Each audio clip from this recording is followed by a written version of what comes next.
acá, me viene a la memoria en este instante, recién lo estaba pensando, que hay muy pocas cosas que uno pueda recordar de Ricardo Balbín, y una de ellas es que se podía medir la salud de un país por el estado de las cárceles y de los hospitales.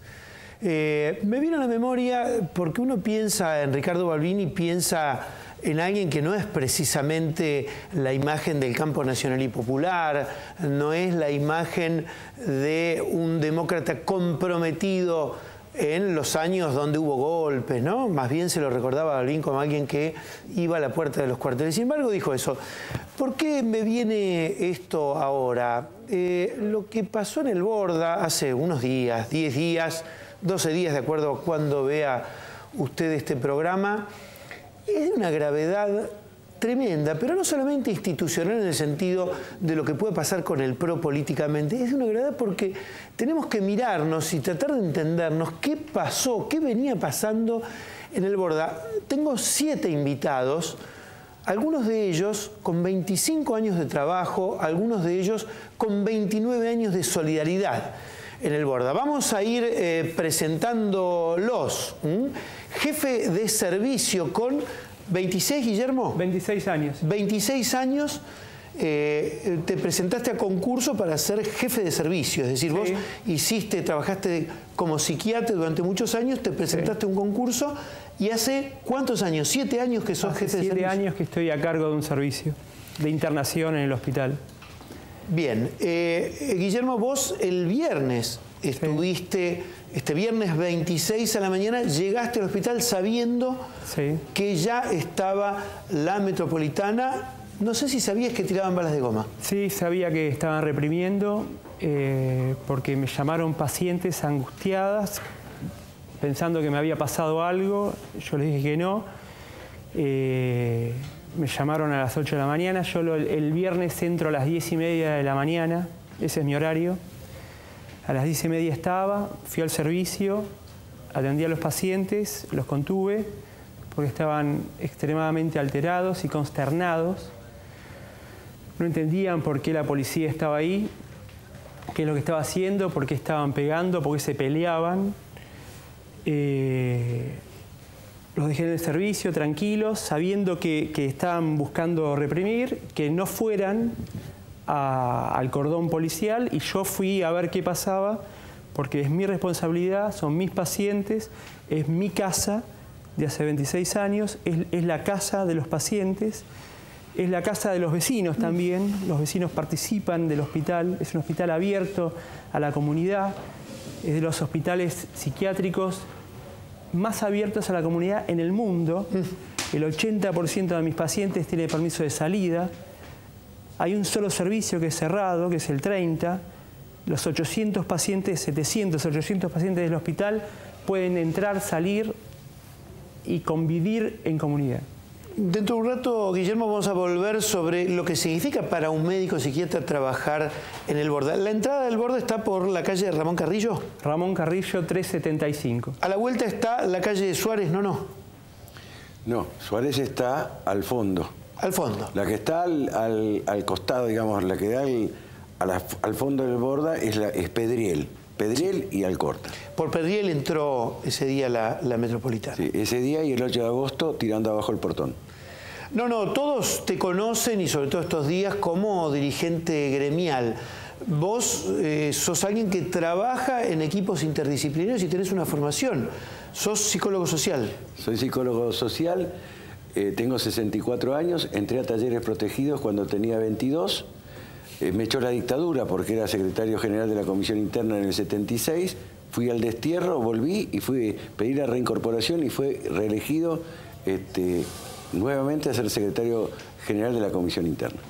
Y además trabajás con pacientes. Sí, sí. Es decir, sos un dirigente gremial que todos los días va a cumplir con su función. Obviamente, casi todos los días, según la actividad que tenga, porque soy secretario adjunto de la CTA de los trabajadores que encabeza Hugo Yasky. Pero sí.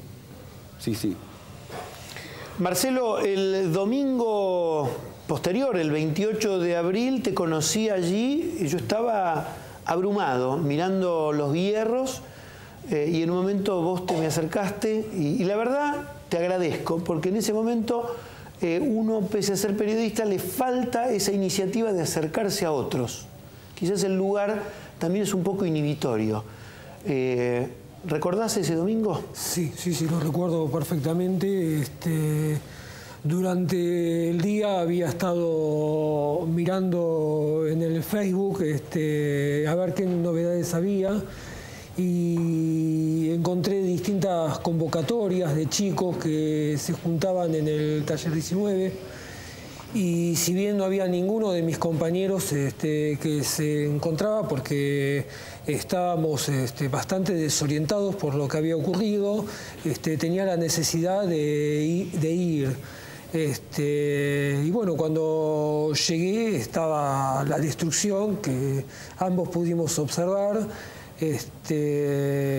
Me llamó mucho la atención, te había comentado el tema de los asbestos, que en las conferencias de prensa del gobierno de la ciudad lo habían dado como uno de los principales motivos por el cual se tenía que demoler y no podía funcionar este taller 19.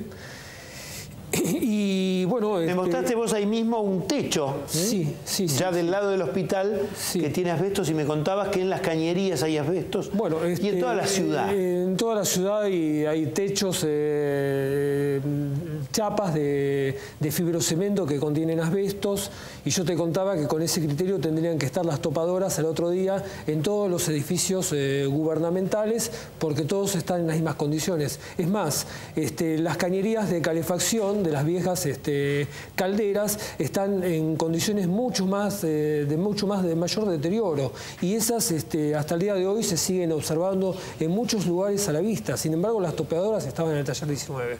Pedro, ¿qué tal? Buenas noches. Buenas noches. Vos también sos psicólogo social. Ustedes trabajan en talleres protegidos y la verdad que muchísima gente no sabe la diferencia que hay entre la unidad neuropsiquiátrica y este dispositivo llamado talleres protegidos. Uno de los cuales, el número 19, es el que está en conflicto porque está dentro del terreno del bordel, que fue elegido por el grupo inmobiliario del PRO, vamos a decirlo con todas las letras, para pensar en esto de instalar allí, en ese lugar, destruyendo el taller 19, instalar lo que algún día Macri sueña como la sede o una de las sedes del gobierno, mudar Bolívar 1, la sede tradicional, allí.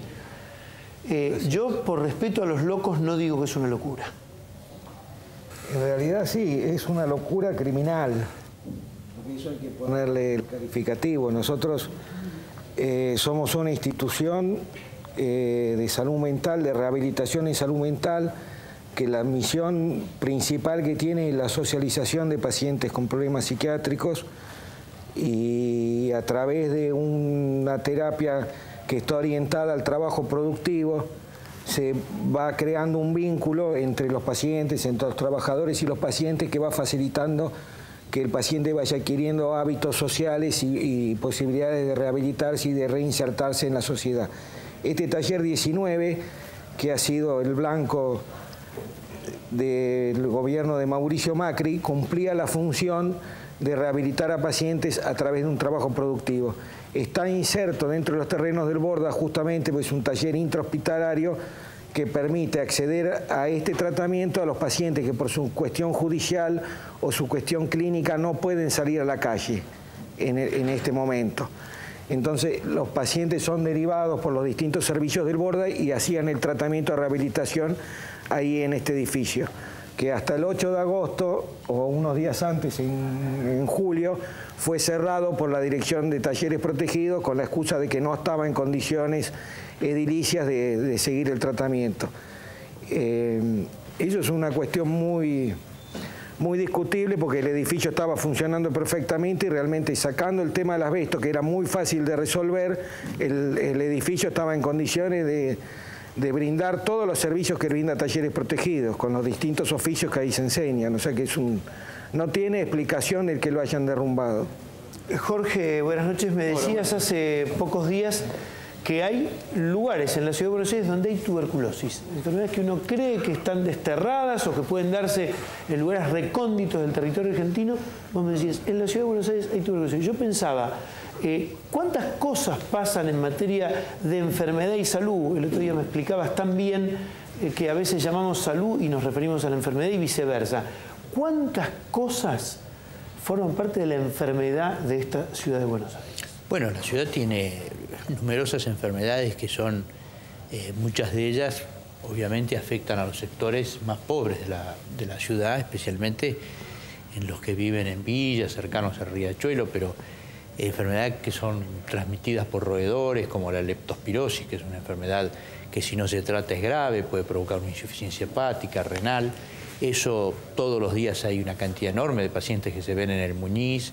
En la ciudad, como bien vos decías, hay una tasa de prevalencia de 150 por 100.000 pacientes con tuberculosis por un estudio hecho en el Hospital Piñeiro, en área programática, que tiene que ver justamente es una concentración alta porque ahí es donde están los talleres clandestinos y donde vienen compatriotas de otros países a trabajar y viven prácticamente esclavizados. Pero tampoco hay en la ciudad de Buenos Aires una política seria de prevención, de atención primaria, que nosotros le decimos primer nivel de atención, y un nivel de inmunización y de prevención de las enfermedades que son prevalentes en el hombre y en la mujer a una determinada edad, que son los tumores o enfermedades cardiocirculatorias, etc. Sino que todavía seguimos en la ciudad de Buenos Aires con un proyecto hospitalocéntrico, por el cual el paciente concurre al hospital en función de los síntomas que tiene. Y ahí es atendido en muchos casos bien, yo diría en la mayoría, en otros casos no, porque no hay recursos, pero lamentablemente cuando hay síntomas ya es tarde. Y esto de la prevención es lo que le ha dado éxito a muchos países del mundo, entre ellos muchos países europeos, y el caso de Cuba es el caso más emblemático de América Latina, que a través de los médicos de familia y de todo un proyecto de prevención tienen niveles de internación muchísimo más bajos que los nuestros y niveles de enfermedad muchísimo más bajos que los nuestros. Y yo te decía la otra vez que lamentablemente en la Argentina y en la ciudad de Buenos Aires especialmente, porque tenemos un gobierno sumamente reaccionario y retrógrado, se plantea el tema permanentemente de la gente que proviene de la provincia de Buenos Aires a atenderse en la ciudad de Buenos Aires y también de los compatriotas que vienen de los países vecinos.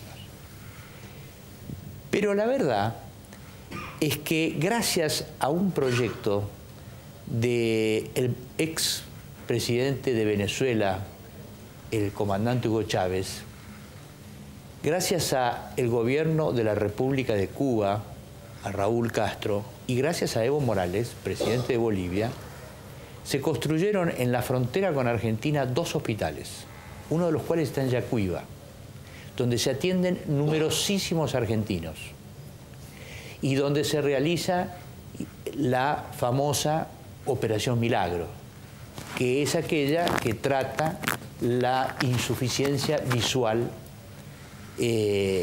adquirida, o sea, las cataratas, lo más común, gratuitamente. Se operan pacientes gratuitamente. 3,5 millones de pacientes operados en América Latina gratuitamente con el aporte de Venezuela, que financió el proyecto, Cuba, que puso los médicos y la tecnología, y Bolivia, que puso para el caso los hospitales en Yacuiba y otro lugar de Italia. Tito Nena, que es maestro, que claro, qué didáctico que Jorge Seltzer cuando explica algo y uno dice la idea de la discriminación se te cae. Tito, yo te quiero preguntar, esta no fue la primera represión de Macri, acá hay un plan que en este caso es gravísimo porque después lo va a contar Guillermo quizás o van a hablar todos lo que significa para los pacientes la violación de las balas de goma, de los golpes. Pero acá hay un plan del PRO que fue pensado y ejecutado. Esto no fue un exceso ni solamente un negocio inmobiliario, me parece. No. esta política llevada adelante por el gobierno de Mauricio Macri tiene planteada una matriz ideológica, por eso la creación de esta policía metropolitana en función de la necesidad de este gobierno de llevar políticas de ajuste, políticas empresariales, políticas que degradan todas las políticas sociales, tanto la de salud como la de educación, como las de vivienda. Por eso no hubo excesos por parte de la Policía Metropolitana el viernes 26. Esto comenzó el 8 de agosto, cuando estábamos con el Nono, allá por la mañana, cuando ingresaron, como dijo el Nono, nuevamente por la calle Perdriel. En aquel momento la Policía Metropolitana más los miembros del Ministerio de Desarrollo Urbano del gobierno de la ciudad, y en aquel momento para poner el obrador, para comenzar la obra. Y ahora, vos fijate, Eduardo, hoy tuvimos casi 8 horas y media con el ministro de Desarrollo Urbano, y la verdad que es vergonzoso.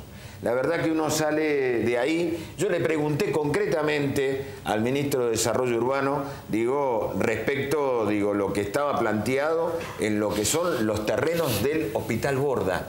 Esto concretamente, donde estaba instalado el taller de Protegido 19, son los terrenos del Borda, que están en el marco del plano, del plano ambiental, del plano urbano de la ciudad de Buenos Aires, con una denominación de 433, que no se puede realizar otra cuestión que no sea esto. Y le pregunté hoy al ministro Chahín, pero escúcheme, ustedes entraron en hora de la madrugada, haciéndonos retrotraer a las viejas épocas de la dictadura militar, cuando entraban por la madrugada, y entraron por la calle Perdriel. Y le digo, violando nuevamente el portón de la calle Perdriel. Cuando él me responde, hoy estábamos acá, me dice, no lo tuvimos que violar el galpón, porque estaba abierto, porque este es un hospital de puertas abiertas. Digo, sí, por supuesto, debe ser de puertas abiertas la entrada por Carrillo. Ahora, por Perdriel es muy difícil. Quien conoce al Hospital Neuropsiquiátrico Borda, a los que vivimos en la zona sur desde que nacimos y conocemos bien la zona sur, es imposible que a la noche o a la madrugada el portón de Perdriel esté abierto. Y la verdad que hoy el ministro Chahín, como el ministro Montenegro, no solamente avalaron el actuar de la Policía Metropolitana, sino que negaron que esto fue represión. Y esto es lo peor de todo esto. Naturalizar la represión y naturalizar una política de achique en las políticas públicas. Alberto, me decías 29 años, ¿no? La democracia va a cumplir 30, 29 años del Frente de Artistas del Borda. Sí, así es. Cuando se abre la democracia hay una apertura, hay un proyecto que se llama la desmanicomialización, que es un poco la reforma a nivel psiquiátrico, donde se plantea o se cuestiona de alguna manera la existencia de los hospitales psiquiátricos, llamados manicomios, loqueros, asilos, y se propone como desde el Estado, esto habría que subrayarlo, desde el Estado garantizar una atención de las personas con sufrimiento mental en los hospitales generales, con un servicio de salud mental, y que el Estado garantice la vivienda, el trabajo, la educación y los afectos.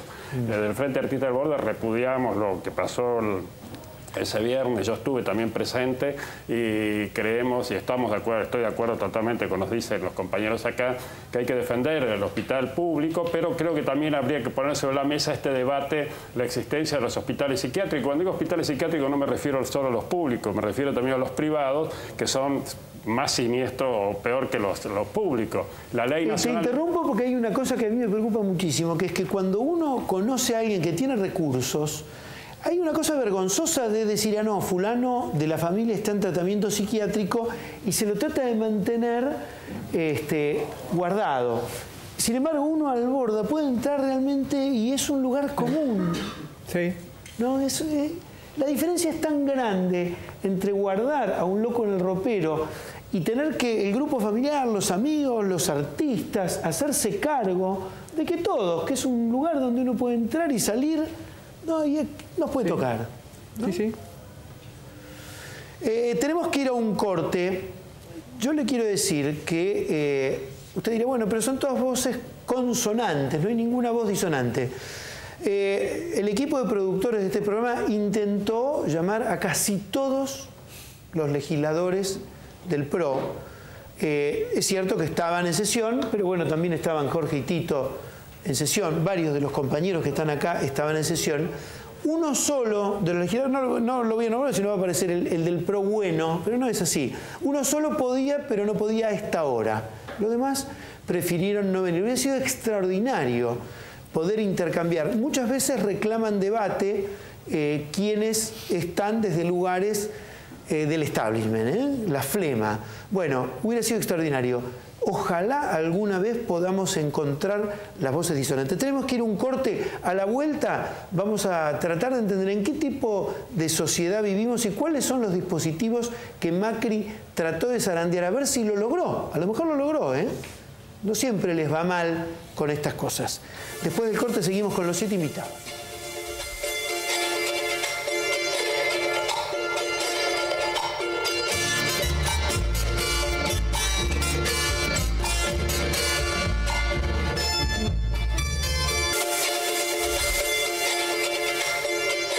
Este año el Borda cumple 150 años, me decía recién Guillermo. Bueno, les dejo abierto a ustedes para que nos cuenten lo que tenemos que tratar de entender. Yo decía, ¿lograron algo con esta encerrona, con esta emboscada? ¿Lograron algo, no? Lo que primero logró, quiero decir algo en relación a los pacientes. La población del Borda es una población de pacientes que no son peligrosos para la sociedad, sino que la sociedad es peligrosa para ellos. Por eso están internados. Los pacientes del Borda son altamente vulnerables y son altamente vulnerables a traumas. La mayoría de nuestros pacientes son esquizofrénicos. Los esquizofrénicos tienen una alta comorbilidad con estrés postraumático. Y tienen alta comorbilidad con estrés postraumático porque justamente son los que menos capacidad tienen de procesar los avatares traumáticos de la vida. Nosotros hemos vivido más allá de el trauma físico que tuvieron los pacientes. Hubo 5 pacientes con traumas físicos severos. Hubo un paciente con 25 perdigonadas en el pecho de balas de goma. O sea, todo el cartucho en el pecho. El trauma psíquico que vivieron los pacientes, he encontrado en la sala, después de pasar el fin de semana, pacientes durmiendo en la cama a las 11:30 de la mañana, tipos vitales, alegres, que pasaron un estrés terrible.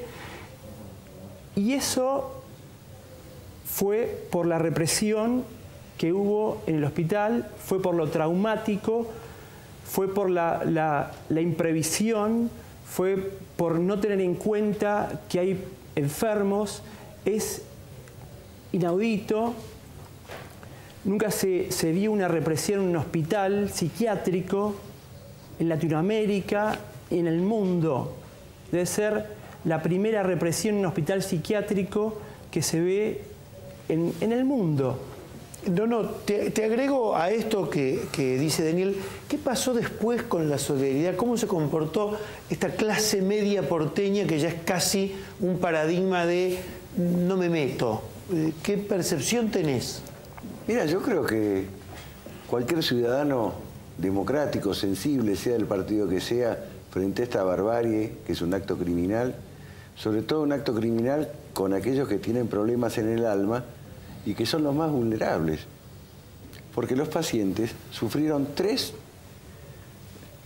golpes duros. Uno, la propia represión, que no solo alcanza a los 20 pacientes, sino al conjunto de los pacientes. Después vieron que los trabajadores, o sea, los que componen el equipo interdisciplinario de salud, también eran reprimidos, a la par de ellos. Y después vieron caer, demoler el taller protegido, ese dispositivo ambulatorio que está en el marco de la ley 448 y que además está en el marco de la ley 955 del 2000, que potencia el trabajo de los talleres protegidos. Ese dolor, esa cosa tremenda, yo creo que todavía no la hemos podido evaluar. Es decir, el daño psíquico es muy fuerte. Entonces, a nosotros nos parece de que la devolución de los 20.000 ciudadanos y ciudadanos que fueron a la movilización del martes 30, que fueron organizados, pero que fue un inmenso segmento que fue espontáneamente. Es decir, que le atravesó el dolor, la perplejidad y seguramente la bronca. Y sobre todo lo que nos conmovía a nosotros es que había muchísimos jóvenes. Es decir, todo este operativo represivo, como dijo el comisario Jiménez, me lo dijo en la cara a mí, Frondizi, el tema es que tenemos que proteger a la empresa. Y yo le dije, saque la policía de acá. Bueno, le salió el tiro por la culata. Perdóname, vos pensás que ya es un lenguaje que uno piensa que estaba desterrado. La empresa es la concesionaria de este proyecto del centro cívico. Es una cosa casi delirante. Esto lo dijo hoy el ministro Chahín, que el jueves 25 a la noche emitió una nota solicitándole al Ministerio de Justicia que la Policía Metropolitana acompañara a las empresas a ingresar al Hospital Neuropsiquiátrico Borda para efectuar la demolición del taller protegido 19. Digo, esto hoy el ministro Chahín así lo dijo. Digo, una de las pocas cosas que reconoció hoy, que él pidió que las empresas, digo, esta idea empresarial, ¿no? Digo, por eso mostrar la cuestión de la empresa con políticas de Estado, como estaban planteando acá. Hoy no hay una política de Estado en salud, no hay una política de Estado. Son derechos sociales que son derechos indelegables por parte del Estado. Digo, y por eso la Policía Metropolitana, vuelvo a repetir, esta Policía Metropolitana es la que necesita este proyecto político de Mauricio Macri para llevar adelante todas estas políticas empresariales. Alberto, vos decías que dejó esto. A mí me parece que dejó de esto terrible, esta cuestión demencial, este ataque demencial del viernes por parte de la policía de Macri. Para mí dejó un hecho positivo, que sería primero sensibilizar a la población sobre el tema de la locura, del sufrimiento mental, y también poner en el tapete, en el debate, sobre la mesa, toda esta cuestión de las leyes, de la ley 448 de la Ciudad de Buenos Aires, la 26657 que votó este gobierno y que todavía no está reglamentada. Y habría que preguntarse por qué no está reglamentada, porque uno de los puntos de la ley dice que deben desaparecer los hospitales privados también, los hospitales psiquiátricos privados. Entonces, me parece que es un buen momento para poder, entre todos, los sindicalistas, los profesionales, los pacientes, la gente que trabaja en el Borda, los artistas, de poder discutir, debatir, bueno, ¿qué hacemos con esta ley? ¿Qué hacemos con estos hospitales psiquiátricos? Que en algunos casos trabajan bien, en otros casos trabajan muy mal, y donde se violenta muchas veces los derechos humanos de los pacientes, muchas veces, por la sobremedicación, la falta de libertad, en algunos hospitales hasta hay electroshock. O sea, hay una cantidad de elementos que me parece que hay que ponerlos sobre la mesa y bueno, y empezar a replantearse qué hacer con las leyes que están vigentes, pero no se aplican, ¿no? Sí, hay que pensar qué hacer con las leyes y cuáles son las leyes que en realidad son ignorantes, románticas, ponen el caballo, el carro delante del caballo, como esta ley nacional. La verdad que yo no estoy para nada de acuerdo con vos, Alberto, te quiero mucho, pero no estoy de acuerdo. Lo que creo que hay que hacer es apuntar a la atención primaria. Yo voy a dar números, estadísticas. El 1% de la población mundial en cualquier país, en China, en Estados Unidos, en Noruega, en Argentina, tiene esquizofrenia. Del 1%, entre el 4 y el 8%, o sea, el 30% de ese 1%, si nosotros tenemos 10 millones de personas, en Capital, el primer cordón de la capital federal, hay 100.000 esquizofrénicos. De esos 100.000 esquizofrénicos, el 30% es resistente a tratamiento.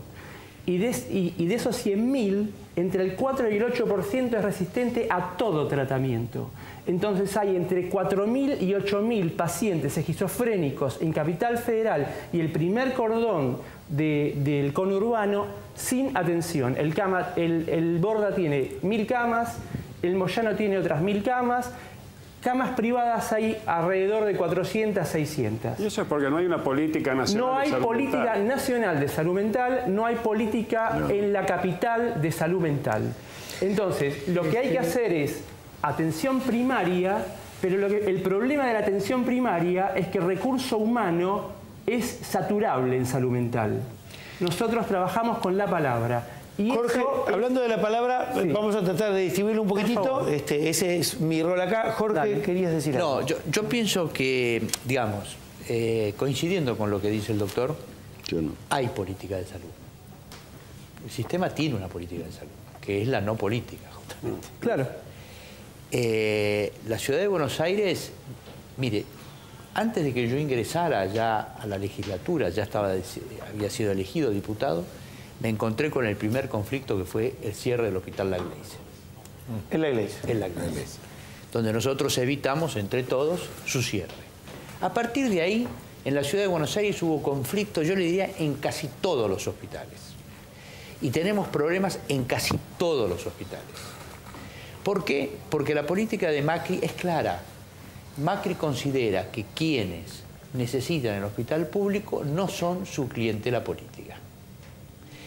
Entonces, a él le interesa otras cosas. El Metrobús, le interesa hacer la ciudad, el centro cívico, le interesan los negocios inmobiliarios alrededor del centro cívico por el aumento del precio de las tierras, comprados por muchos de ellos, le interesa Santa María del Plata, le interesa todo este tipo de cosas.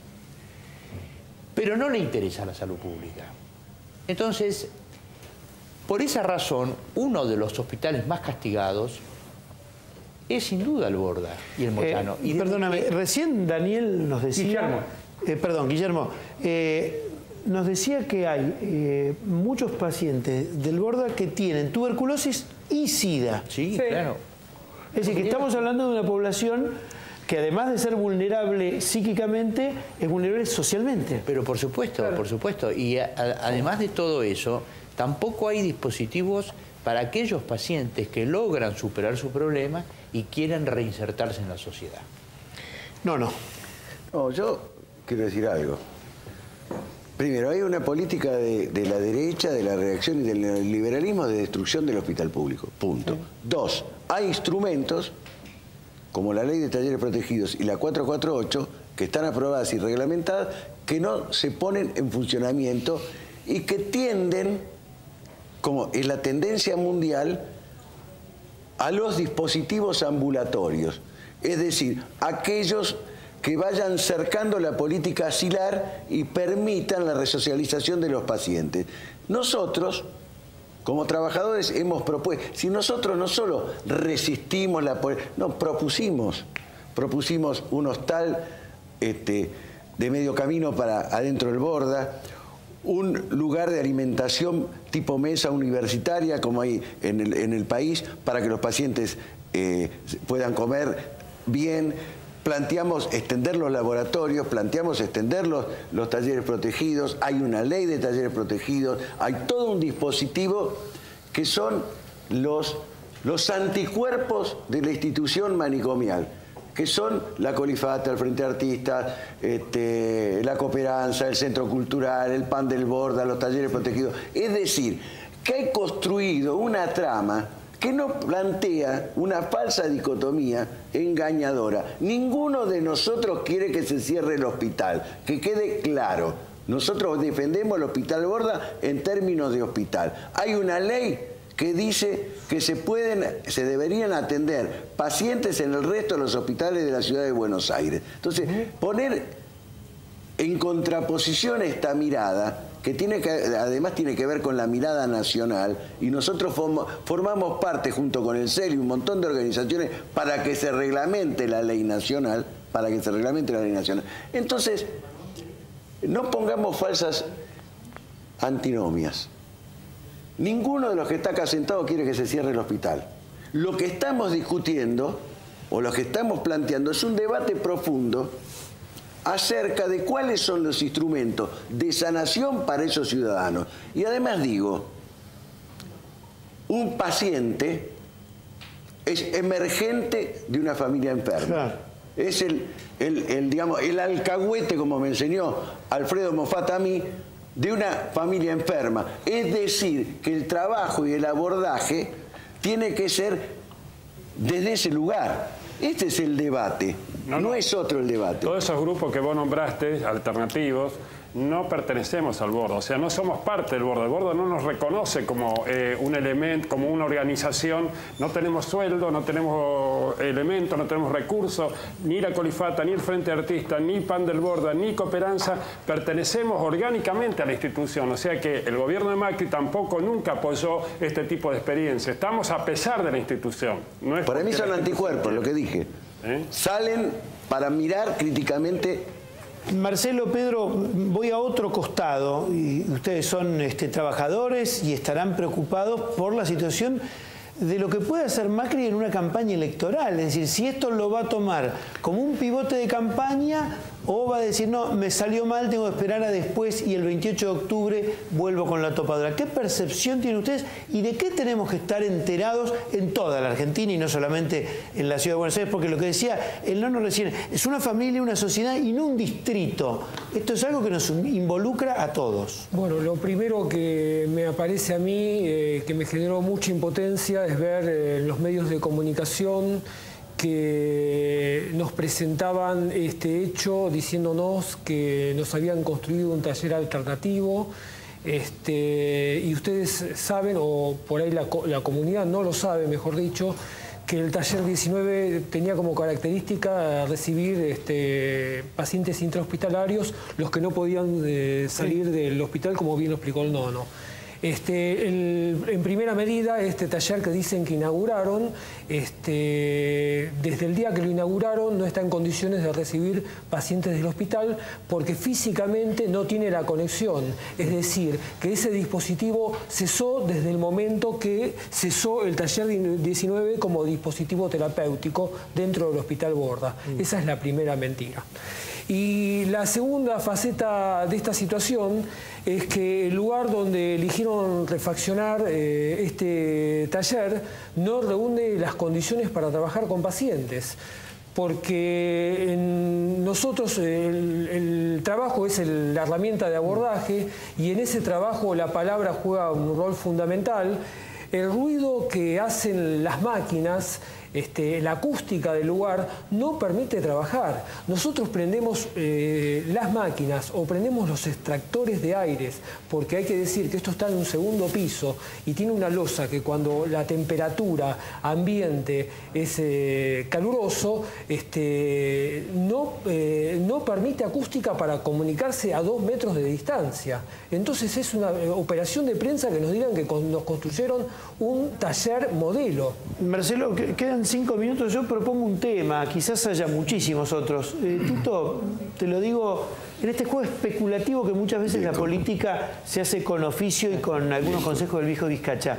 ¿A Macri ir al juicio político le serviría para victimizarse y consolidar su fuerza política, o esto hace una maduración de la sociedad y también de toda la fuerza de la oposición, como para decir, esto puede ser un punto de inflexión para un cambio de humor en este distrito, en esta ciudad? Yo creo que en principio acá hubo un quiebre, ¿no? Digo, fue un límite para esta sociedad lo que ocurrió el viernes 26 de abril ahí, para muchos sectores de la sociedad, inclusive para muchos sectores que también votaron a este gobierno.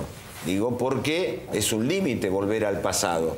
Digo, el juicio político lo que puede hacer es, lo que nosotros tenemos que hacer es trabajar fuertemente, no solamente en la legislatura, sino con la sociedad para poner esto al frente. Pero tampoco un juicio político, porque con los números, muchas veces el gobierno de Mauricio Macri, como ocurrió con el tema de las escuchas, que afortunadamente tuvimos que ir a buscar ese procesamiento cuando fue lo del Fino Palacios y lo de Ciro James con respecto a la Policía Metropolitana, no fue a través del juicio político, porque el juicio político fue sobreseído el jefe de gobierno. Y en este caso, yo creo que el juicio político de alguna manera también le va a dar un lugar de contención o de escapada a Mauricio Macri. Por eso, lo que nosotros recién lo hablábamos con Jorge, tenemos que llevar a la legislatura con todos los trabajadores, a la ministra de Salud, al jefe de la policía y al subjefe de la policía, porque hay contradicciones fundamentales. Nosotros cuando estuvimos el viernes ahí y hablamos con el jefe de la Policía Metropolitana y el subjefe, decía, nosotros tenemos que ir a hablar con Chaín para parar con la represión. Y hoy Chaín decía, no he hablado con nadie, yo a la Policía Metropolitana no le di órdenes.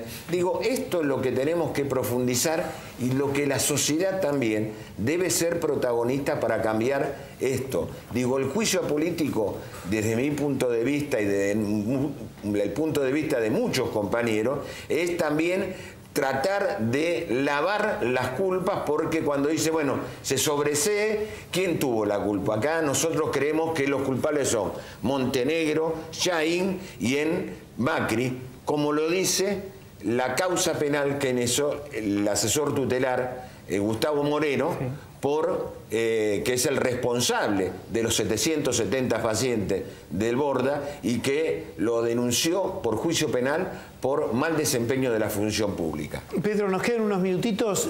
¿Cuál es tu idea de lo que podemos acercar ahora? Así como dice, bueno, en inundación llevo ropa, llevo leche en polvo. ¿Qué podemos acercar?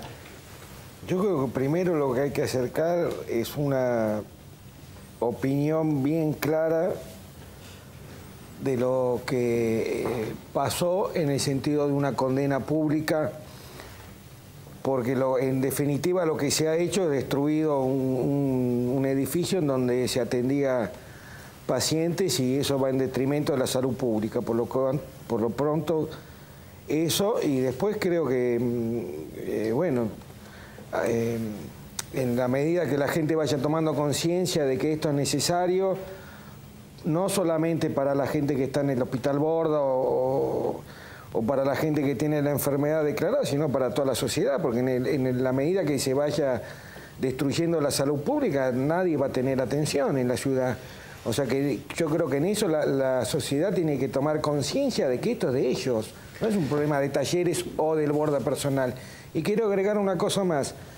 Más allá del debate de la desmanicomialización, de si el Borda está bien, está mal, yo lo voy a defender al Borda en el sentido de que donde meten la mano los médicos del Borda no la mete nadie. Entonces, eso hay que recalcarlo. Yo me formé como acompañante terapéutico en el Borda, estuve 5 años, a Guillermo lo conozco muy bien, lo conozco al doctor Guillermo Puerta, que fue uno de los médicos que fue arrestado el viernes en la represión. Lo conocí en la cárcel de Rawson, a Guillermo Puerta, bueno, y cuando salió, terminó su carrera de médico y quiso ir enseguida a trabajar al Borda. Entonces yo quiero recalcar eso. Nos queda un minutito, sí. Guillermo.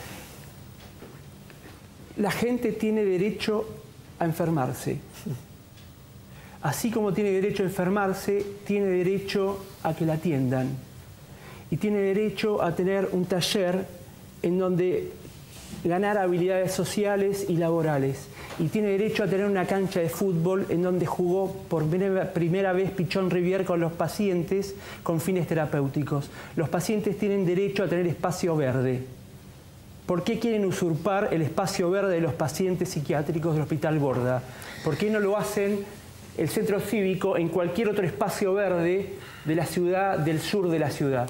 ¿Por qué no lo hacen en la penitenciaría de la avenida Caseros? Eduardo, un minutito nada más. Menos de un minutito. No, quería decirte que presentamos un proyecto para la reconstrucción de los del taller 19. Muy bien. Y la idea con el Nono es además que ese sea el monumento, un monumento emblemático en defensa de la salud pública. No, nos tenemos que ir. Llega Horacio Embón. Yo les agradezco muchísimo que hayan venido. Un solo comentario. ¿A usted se le ocurra que alguien en la noche del 25 al 26 dijo cargá las escopetas? Porque a estos hay que tirarles bala. De goma, de lo que sea, pero hay que tirarles bala. ¿Se le ocurre que esto fue posible? Usted los escuchó, saque sus propias conclusiones. Horacio Embón lo va a acompañar ahora con el cierre de la medianoche. Muchísimas gracias por participar en La Historia en Debate. Chau, que lo pasen.